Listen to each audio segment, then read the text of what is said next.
Hello everyone, welcome to my channel. ಇವತ್ತು half K G ಚಿಕನ್ನ use ಮಾಡಿಕೊಂಡು ಬಿರಿಯಾನಿ ಮಾಡೋದು ಹೇಗೆ ಅಂತೇಳಿ ತೋರಿಸ್ಕೊಡ್ತಾ ಇದ್ದೀನಿ. ಮೊದಲಿಗೆ ಚಿಕನ್ನ ಮ್ಯಾರಿನೇಟ್ ಮಾಡ್ಕೊಳ್ಳೋಕ್ಕೆ ಒಂದು ಬೌಲ್ಗೆ ಖಾರ ಪುಡಿ, ಒಂದು ಅರ್ಧ ಸ್ಪೂನ್ ಅರಿಶಿನ, ಸ್ವಲ್ಪ ಗರಂ ಮಸಾಲ ಮತ್ತು ಒಂದು ಸ್ಪೂನು ಶುಂಠಿ ಬೆಳ್ಳುಳ್ಳಿ ಪೇಸ್ಟು ಮತ್ತು ಒಂದು ಅರ್ಧ ಕಪ್ಪಷ್ಟು ಮೊಸರು ಇದೆಲ್ಲ ನೀಟಾಗಿ ಮಿಕ್ಸ್ ಮಾಡ್ಕೊಳ್ಬೇಕು ಫಸ್ಟು. ಈಗ ಹಾಫ್ ಕೆ ಜಿ ಚಿಕನ್ನ ಚೆನ್ನಾಗಿ ವಾಶ್ ಮಾಡಿ ಇಟ್ಕೊಂಡಿದ್ದೀನಿ. ಅದನ್ನೆಲ್ಲ ಫುಲ್ ಹಾಕ್ಬಿಟ್ಟು ನೀಟಾಗಿ ಮಿಕ್ಸ್ ಮಾಡಿಕೊಂಡು 10 to 15 ಮಿನಿಟ್ಸ್ ಇಟ್ಕೊಂಡ್ರೆ ಸಾಕು. ಚೆನ್ನಾಗಿ ಅಷ್ಟೊತ್ತಿಗೆ ಫುಲ್ ಮ್ಯಾರಿನೇಟ್ ಆಗಿರುತ್ತೆ. ಇನ್ನು ಈ ಶುಂಠಿ ಬೆಳ್ಳುಳ್ಳಿ ಪೇಸ್ಟು 1 ಸ್ಪೂನ್ ಹಾಕಿದ್ರೆ ಸಾಕು. ಹಾಗೆ ಕಬಾಬ್ಗೂ ಕೂಡ ಕಲಸಿಟ್ಕೊಂಡಿದ್ದೆ, ಬಿರಿಯಾನಿ ಜೊತೆಗೆ ಕಬಾಬ್ ಇದ್ದರೆ ಚೆನ್ನಾಗಿರುತ್ತೆ ಅಂತ.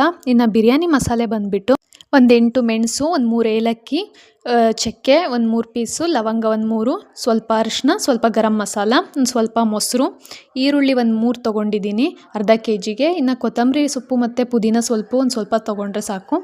ಇದು ಬಿರಿಯಾನಿಗೆ ಹಾಕುವಂಥ ಎಲೆ.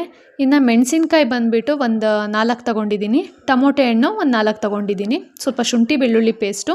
ಇನ್ನು ಅಕ್ಕಿ ಬಂದುಬಿಟ್ಟು ಅರ್ಧ ಕೆ ಜಿ ಚಿಕನ್ಗೆ ಅರ್ಧ ಕೆ ಜಿ ಅಕ್ಕಿನೇ ತೊಗೊಂಡಿದ್ದೀನಿ. ಈ ಗ್ಲಾಸಲ್ಲಿ 2 ಗ್ಲಾಸ್ ಹಾಕಿದ್ರೆ ನೀರು 4 ಗ್ಲಾಸ್ ಹಾಕಬೇಕಾಗತ್ತೆ. ಕಸ್ತೂರಿ ಮೇಥಿ ಸ್ವಲ್ಪ, ಇನ್ನು ಬಿರಿಯಾನಿ ಮಸಾಲ ಕೂಡ ಸ್ವಲ್ಪ, ಇನ್ನು ಸಾಂಬಾರು ಪುಡಿ 1 ಸ್ಪೂನು, ಖಾರ ಪುಡಿ ಒಂದು 2 ಸ್ಪೂನ್ ಹಾಕಬೇಕಾಗತ್ತೆ. ಈಗ ಒಲೆ ಹಚ್ಬಿಟ್ಟು ನಾನು ಕುಕ್ಕರಲ್ಲೇ ಮಾಡ್ಕೊಳ್ತಾ ಇದ್ದೀನಿ.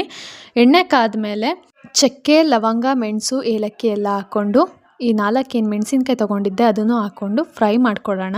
ಫ್ರೈ ಆದಮೇಲೆ ಈರುಳ್ಳಿ ಹಾಕ್ಕೊಳ್ಳೋಣ. ಈರುಳ್ಳಿ ನೀಟಾಗಿ ಕೆಂಪು ಬಣ್ಣ ಬರೋ ಥರ ಹುರ್ಕೋಬೇಕು. ಅದಕ್ಕೆ ಸ್ವಲ್ಪ ಉಪ್ಪು ಹಾಕಿದ್ರೆ ಚೆನ್ನಾಗಿ ಬೇಗನೆ ಬೆಂದ್ಕೊಳ್ಳುತ್ತೆ, ರೆಡ್ ಕಲರಲ್ಲಿ ಬರುತ್ತೆ. ಅದೆಲ್ಲ ಆದಮೇಲೆ ಟೊಮೊಟೊ ಹಣ್ಣು ಹಾಕ್ಬಿಟ್ಟು ಇನ್ನು ಅರಿಶಿನ ಪುಡಿ, ಗರಂ ಮಸಾಲ ಏನಿತ್ತು ಅದನ್ನು ಹಾಕಬೇಕು. 1 ಸ್ಪೂನ್ ಶುಂಠಿ ಬೆಳ್ಳುಳ್ಳಿ ಪೇಸ್ಟ್ ಹಾಕ್ಕೊಂಡು ಕೊತ್ತಂಬರಿ ಸೊಪ್ಪು, ಪುದೀನ ಸೊಪ್ಪು ಹಾಕ್ಕೊಂಡು ನೀಟಾಗಿ ಮಿಕ್ಸ್ ಮಾಡ್ಕೊಳ್ಳೋಣ. ನೀಟಾಗಿ ಮಿಕ್ಸ್ ಆದಮೇಲೆ ಸ್ವಲ್ಪ ಮೊಸರು ಮತ್ತು ಬಿರಿಯಾನಿ ಪೌಡರ್ ಏನಿತ್ತು ಅದು 1 ಪ್ಯಾಕೆಟ್ ಫುಲ್ ಹಾಕ್ಕೊಳ್ಳೋಣ ಅರ್ಧ ಕೆ ಜಿಗೆ. ಇನ್ನು 1 ಸ್ಪೂನು ಸಾಂಬಾರು ಪುಡಿ, ಒಂದು 2 ಸ್ಪೂನ್ ಖಾರ ಪುಡಿ, ನೋಡಿಬಿಟ್ಟು ಖಾರ ಎಷ್ಟು ಬೇಕು ಅಂತ ಹಾಕ್ಕೊಳ್ಳಿ. ಇನ್ನು ಬಿರಿಯಾನಿ ಸೊಪ್ಪು ಹಾಕ್ಬಿಟ್ಟು ಚಿಕನ್ನು ಹಾಕಿ ನೀಟಾಗಿ ಮಿಕ್ಸ್ ಮಾಡಿಬಿಟ್ಟು 1 ಗ್ಲಾಸಷ್ಟು ನೀರು ಹಾಕ್ಕೊಳ್ಳೋಣ. ನಾನು ಇದರಲ್ಲಿ 2 ಗ್ಲಾಸ್ ಅಕ್ಕಿ ತೊಗೊತಿದ್ದೀನಿ, ಅಂದರೆ 4 ಗ್ಲಾಸ್ ನೀರು ಹಾಕಬೇಕಾಗತ್ತೆ.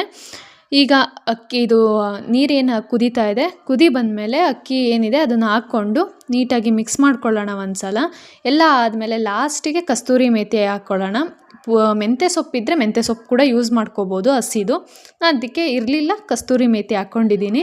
ಈಗೆಲ್ಲ ನೀಟಾಗಿ ಮಿಕ್ಸ್ ಆದಮೇಲೆ ಫುಲ್ ಲಿಡ್ನ ಕ್ಲೋಸ್ ಮಾಡಿ, ನಾನು ವಿಷಲ್ ಮಾಡಿಸಲ್ಲ, ಪಾತ್ರೆಯಲ್ಲಿ ಬೇಕಿದ್ರೂ ಮಾಡ್ಕೋಬೋದು. ಇದು ಪಾತ್ರೆ ತೆಳು ಇದ್ದರೆ ಸೀದ್ಬಿಡುತ್ತೆ, ಸೊ ನಾನು ಅದಕ್ಕೆ ಕುಕ್ಕರಲ್ಲಿ ಮಾಡಿಕೊಂಡು ವಿಷಲ್ ಮಾಡಿಸ್ಲಿಲ್ಲ. ಅದಕ್ಕೊಂದು ಚಿಕ್ಕದು ಗ್ಲಾಸ್ನ ಅದ್ರ ಮೇಲೆ ಹಾಕಿ ದಮ್ ಕಟ್ಸ್ಕೊಂಡೆ.